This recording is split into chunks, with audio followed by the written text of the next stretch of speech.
Ya. Mi nombre es Eduardo Perdomo y a continuación explicaré cada uno de los escenarios planteados en el informe de DHL 2050, bajo los cuales el ingeniero industrial tiene diferentes retos. Después de plantear cada uno de los escenarios, plantearé los retos en los escenarios y cuál es la conexión entre cada uno de ellos a partir de lo que se da en el informe.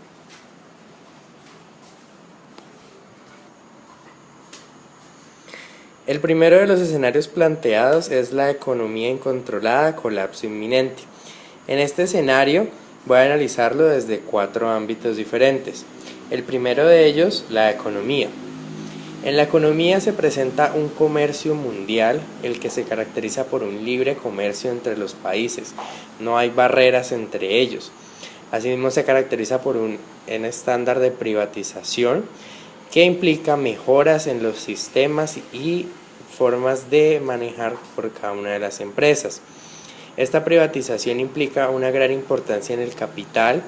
Las empresas entonces sin ánimo de lucro se quedan a un lado y ahora la importancia se centra en el capital que permite asimismo la mejora antes descrita. En este mismo ámbito se habla del trabajo duro.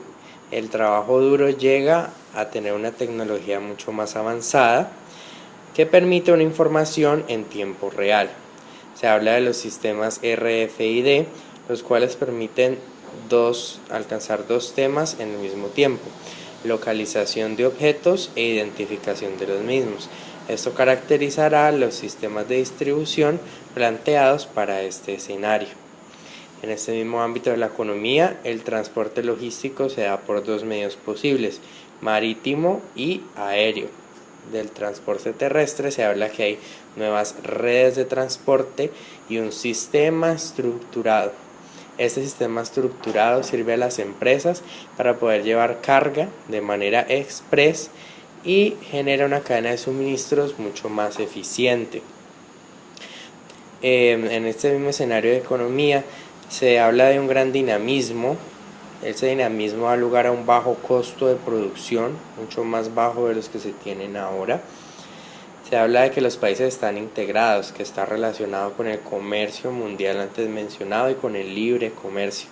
Esta integración de países permite que la economía sea mucho más unida. Asimismo se habla de suministrar más bienes. Hay mayor disponibilidad de bienes que antes no se tenían y esto permite una integración mundial. Por otro lado, los recursos naturales no dan lugar a un escenario tan favorable. Se dice que no da abasto, ya los recursos no aguantan el ritmo de crecimiento que es mucho más acelerado. No hay un interés por las energías renovables, se continúa en lo mismo. El mismo nombre del escenario número 1 nos lo dice. El combustible entonces es muchísimo más caro y eso da lugar a poderío económico por parte de quienes producen este combustible. Es decir, que estas barreras de libre comercio están igualmente mediadas por estructuras monopólicas en la economía. Asimismo, hay objetivos de lucha. La escasez de estos recursos naturales hace que los países no les interese el daño que realizan, solo les interesa poder obtener esos pocos recursos y que los demás países no tengan acceso a ellos.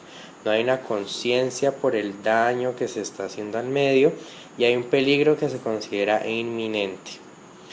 En este mismo contexto se encuentra con unas técnicas que son de corto plazo, no se piensa en el futuro, se sigue con el mismo pensamiento de la hora, simplemente en producir más para dar abasto a la creciente demanda.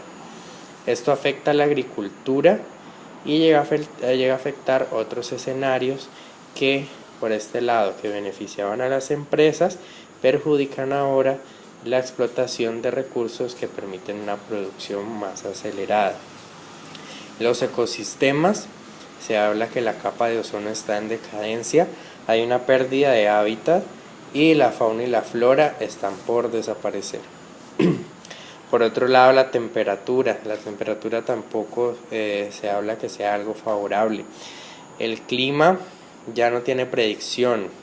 Esto dificulta que haya conexión mundial, dificulta este libre comercio del cual se hablaba antes. Asimismo, hay fenómenos que ya son extremos. entre ellos el derretimiento de las capas. Asimismo, se habla de migración lejos de las zonas costeras, debido a que empiezan a haber muchos fenómenos de inundación.